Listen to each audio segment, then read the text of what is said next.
Have you ever met someone who can spend an entire weekend totally alone and somehow come out of it feeling energized? Or, maybe that person is you. Today, we're going to dive into that rich and, let's be honest, often misunderstood inner world of people who are just perfectly happy in their own company. Right. If you're someone who actually enjoys solitude, this question is probably a familiar one. You've heard it a million times.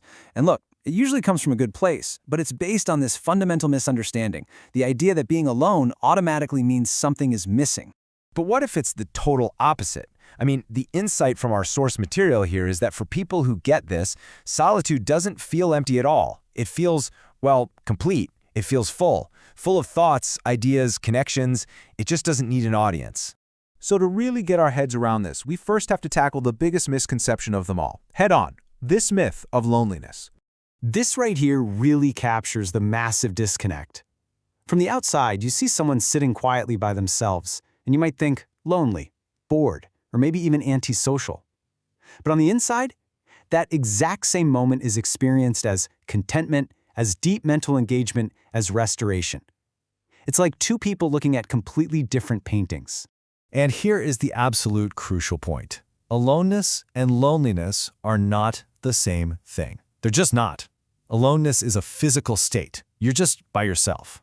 Loneliness, on the other hand, is that painful feeling of being disconnected. And for the folks we're talking about, the first one does not automatically cause the second. So how does this actually work? Well, it's not just about, putting up with being alone. It's about having such a vibrant inner world that sometimes solitude is actually what you prefer. And psychology actually has a name for this, which I think is incredibly validating. It's called high internal complexity. And all that really means is that your mind is a fascinating place to be. It just naturally cooks up its own stream of thoughts, questions, and ideas without needing constant pokes from the outside world. This is the key shift in thinking, right here. For someone with that high internal complexity, being alone isn't a void. It is not the absence of stimulation. It's the presence of a whole different kind of stimulation, one that's self-generated and, a lot of the time, way more interesting than what's happening outside.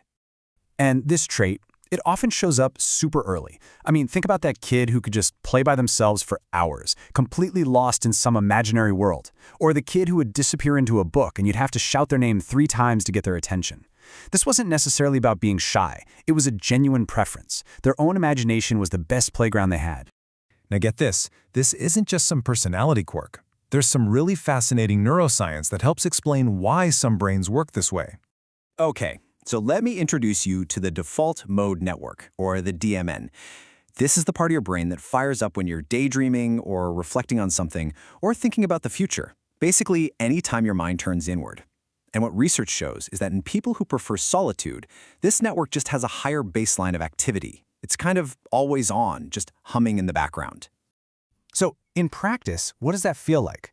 It means the brain is never really off. It's always processing things, connecting ideas from here to there, and sparking new thoughts without needing an external push. So that so-called empty time, it isn't boring, it's an opportunity. It's when the mind gets to do its best work.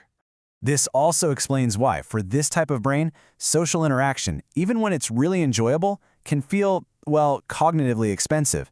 It means you'd have to hit pause on that rich inner conversation to focus outward, and that just takes energy.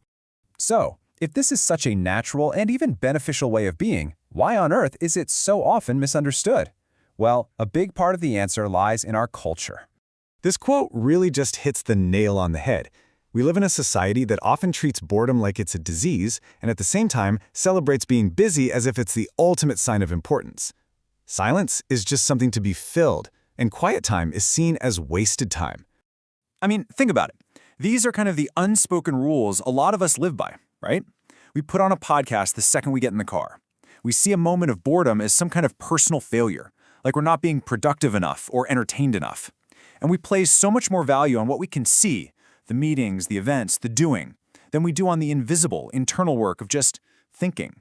And the really unfortunate result of all this is that people who are genuinely content being alone often feel like they have to hide it.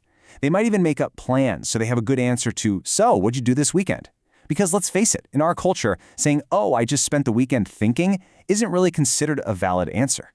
But let's flip that narrative completely, because this trait isn't something to hide or feel weird about. It's time to reframe it as what it actually is, a quiet superpower. So if you've ever felt that your need for solitude meant something was wrong with you, let's be crystal clear. You are not broken.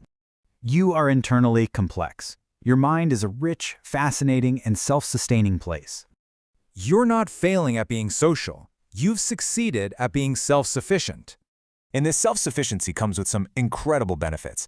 It creates that uninterrupted space you need for what experts call deep work. It's in that quiet that original ideas finally have room to bubble up. It's where your mind can finally synthesize really complex information. And it's where, as a ton of research shows, creative output is often at its absolute highest. The most powerful idea to end on is this. This isn't a bug in your programming, it's a feature. Your capacity for solitude isn't some flaw that needs to be fixed, it is a gift. And that really just leaves us with one final question to think about. What if we've been looking at this all wrong? What if those quiet, boring moments aren't actually empty space we need to fill, but a missed opportunity? An opportunity to connect with the most interesting, complex world we have access to, the one inside our own minds.